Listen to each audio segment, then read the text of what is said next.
ମୁଁ ଚନ୍ଦନ ଆପଣମାନଙ୍କୁ ସ୍ୱାଗତ କରୁଛି ମୋର ଆଉ ଏକ କ୍ୟାନ୍ସର ଷ୍ଟୋରିର ଫ୍ରେଶ୍ ଭିଡ଼ିଓକୁ। ତ ସାଙ୍ଗମାନେ ମୁଁ ଭାବିଲି କି ଆଜି ଗାଧୋଇକି ଫ୍ରେଶ୍ ହେଇ ଭିଡ଼ିଓ ବନେଇବି, ତ ସେଥିପାଇଁ ମୁଁ ଏବେ ଗାଧୋଇ ସାରିଛି। ଆଉ ଆପଣମାନଙ୍କୁ ଗୋଟେ ଜରୁରୀ କଥା କହିବାକୁ ଚାହୁଁଛି, ତ ଭିଡ଼ିଓଟିକୁ ଲାଷ୍ଟ ଯାଏଁ ଦେଖନ୍ତୁ।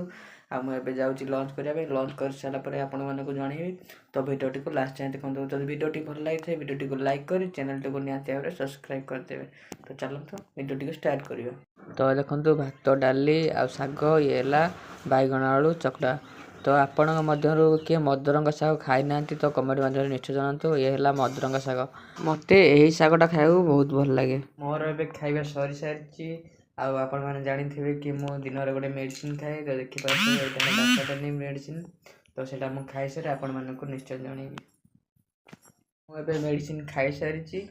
ଆଉ ଆପଣମାନଙ୍କୁ ଯେଉଁ କହୁଥିଲେ ଜରୁରୀ କଥା କ'ଣ, ତ ଜରୁରୀ କଥାଟା ଏଇଆ କି ତ ସାଙ୍ଗମାନେ ଆପଣମାନେ ଜାଣିଥିବେ କି ମୁଁ ଯାଇଥିଲି ଏବେ କଲେକ୍ଟର ଅଫିସ୍। ତ ସେଇଟାକୁ ମୁଁ ଆଜି ବି ଯାଇଥିଲି।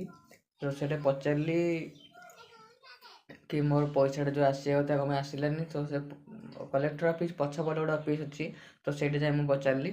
ତ ସେ କହିଲେ କି ତୁମ ଯେଉଁ ଦେଇଥିଲ ଯେଉଁ ଫର୍ମଟା, ଯେଉଁ ଆପ୍ଲିକେସନ୍ ଫର୍ମଟା, ସେଇଟା ସେ ପଠେଇଛନ୍ତି ତହସିଲଦାର ଅଫିସ୍କୁ। ତ ସେଠି ସେ ରିପୋର୍ଟ କଲେ ଯାଇକି ଏମାନେ ପଇସା ଦେବେ।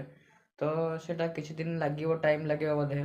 ତ ଦେଖିବା କେତେ ଦିନ ୱେଟ୍ କରିବି, କେତେ ଦିନ ପରେ ପଇସା ଆସୁଛି। ତ ଯେଉଁଦିନ ପଇସା ଆସିଲା ମୁଁ ଆପଣମାନଙ୍କୁ ଭିଡ଼ିଓ ମଧ୍ୟ ନିଶ୍ଚୟ ଜଣାଇବି।